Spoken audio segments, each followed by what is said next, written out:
Hello, I am Dave Mack and welcome to my latest series where I will be booking AEW in 2025 on TEW9. I decided to start a new series. I wanted to do something that's kind of modern and up to date, and I thought, where better to start than go with AEW. Now, full disclosure, I don't actually watch much of AEW. I follow it a little bit, but I don't watch all of it, and not particularly up to date with everything that's going on.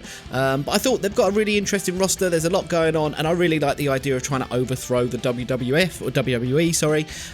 So I thought that would be kind of interesting. Obviously, diving into this, there is a lot going on in AEW that I did not know about and is making me a little bit confused. So I've started with the Real World Chronicles mod, which we start on the 1st of May, so this is post WrestleMania. So we've lost a few people that, like your Miros and your Aleister Blacks, have disappeared, but we've still got a absolutely humongous roster. So just the introduction here today. I'm going to kind of give you a little breakdown of just what I'm looking at doing, where I'm trying to go with it, and some plans. I don't want to give too many spoilers away because what's the fun in that? But we're going to go through this and just have a little look at what AEW is all about and where we can go through from here.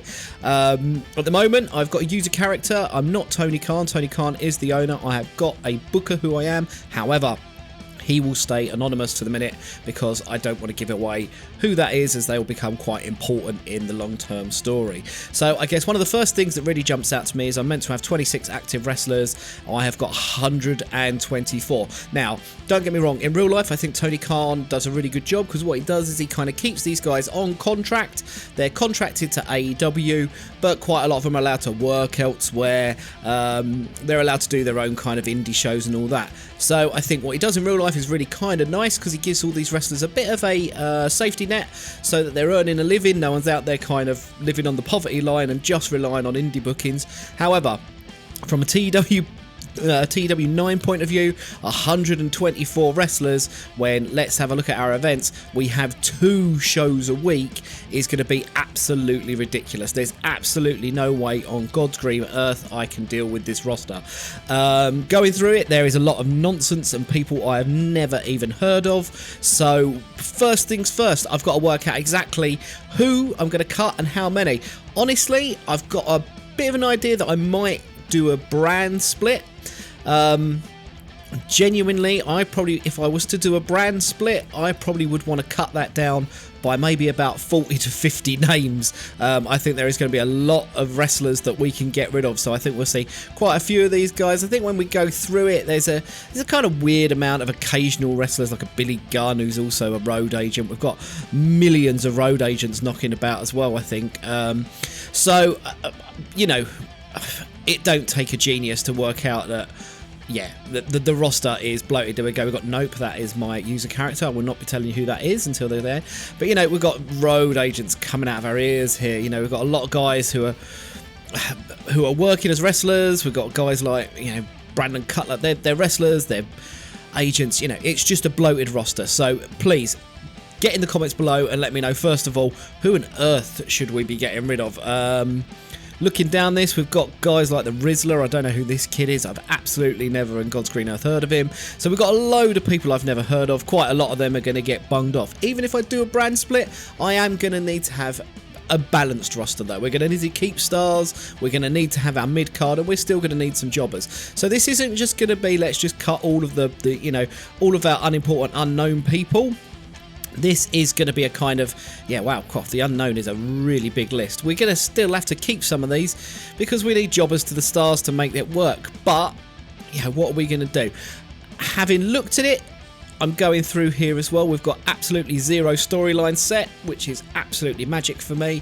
As someone who doesn't really follow AEW so closely, I'm not exactly sure who is taking on who at the moment, and that's kind of good for me because I feel like I won't be just rehashing what's going on in real life. I'd like to give this a kind of real fresh take.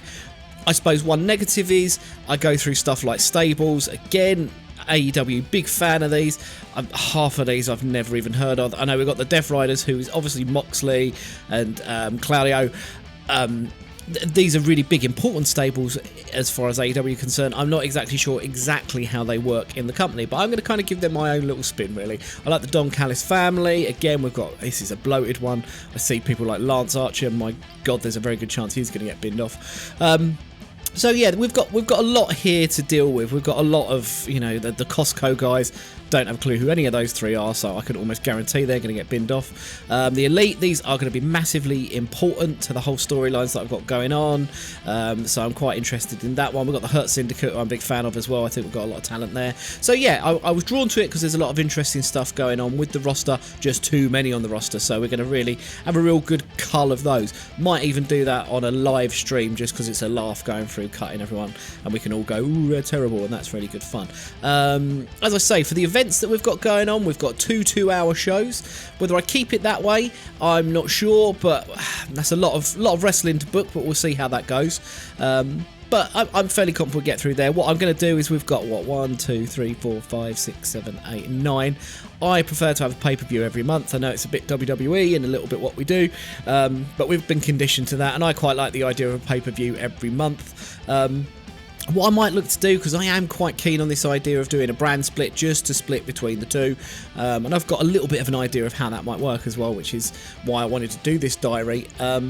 I might then just rebrand some of the shows, so it might be a pay-per-view every other month for the brand, and then we might have 2 or 3 or 4 maybe, of joint pay-per-views where they all come together. So I'm going to have to go through there. I'm going to look through some of these older ones here as well, see if there's any that we want to kind of revamp and bring out again. If there's any you think on here that I should be putting back into the syndicate, into the circulation, rather than having them as a dormant events. We've got quite a lot of interesting ones here, so I think that'll be quite good for that. Title wise, we've got Okada's holding our and again, this is where I get a bit sketchy. I don't know all the titles nowadays. We've got the Continental title, we've got the Continental Classic, which is like a tournament they run, isn't it? I know about that one. International is a kind of like a mid-card title for them, I thought. So we've got Kenny Omega, brilliant, that's absolutely fantastic. The AEW TBS, this is the women's like secondary title, so that's alright. We've got Mercedes Moné with that one. Adam Cole is the TNT champion again. I believe that is like a secondary title to the main title, so again, that's no problem at all there. We've got Toni Storm, timeless Toni Storm. She pops up on my socials all the time. She is the absolute jewel in the crown as far as the women's division goes for them at the moment. She really does move the needle as far as that goes, I guess. World champion, she is I would say that's obviously... Is that meant to be the top women's title? They're prestige-wise, they're very close, so that's quite cool.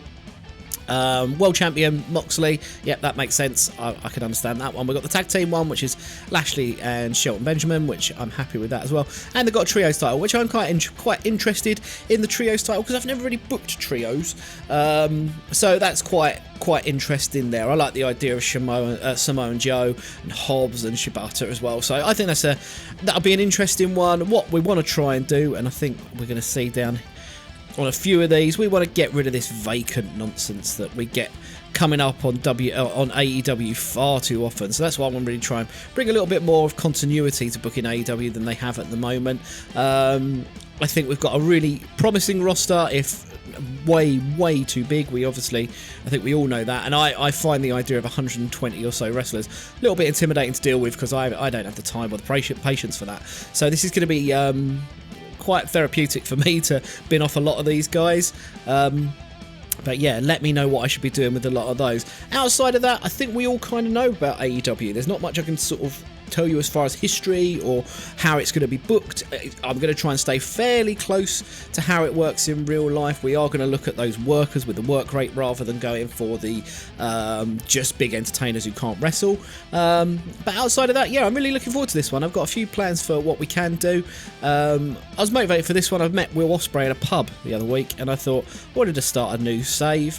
I met Will Ospreay, who's obviously a really talented wrestler. I thought, well, let's just give AEW a go, and I thought that'd be quite interesting. So, yeah, let me know what you think about an AEW series. I'm going to have to look at exactly how I'm going to schedule it, so whether I'll do an episode of Dynamite or whether I'll do a Dynamite and a Collision in one video. I think that's probably what I might go down.